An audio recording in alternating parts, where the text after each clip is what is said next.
Noong Dios nga labing gamhanan, dako ang akong pasalamat kanimo niining gabi una.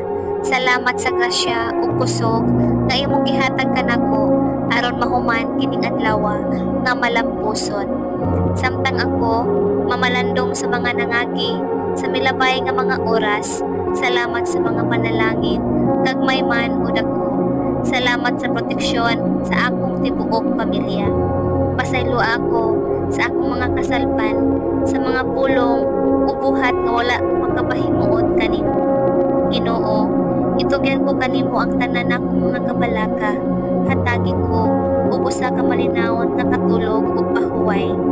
Hinaot nga ang akong hunahuna mapuno sa imong kalinaw. Aron sa akong pagmataugma, ako adunay bag-ong kusog ug kadasig sa pag-alagad kanimo ug sa akong isig katawo. Sa ngalan ni Jesus.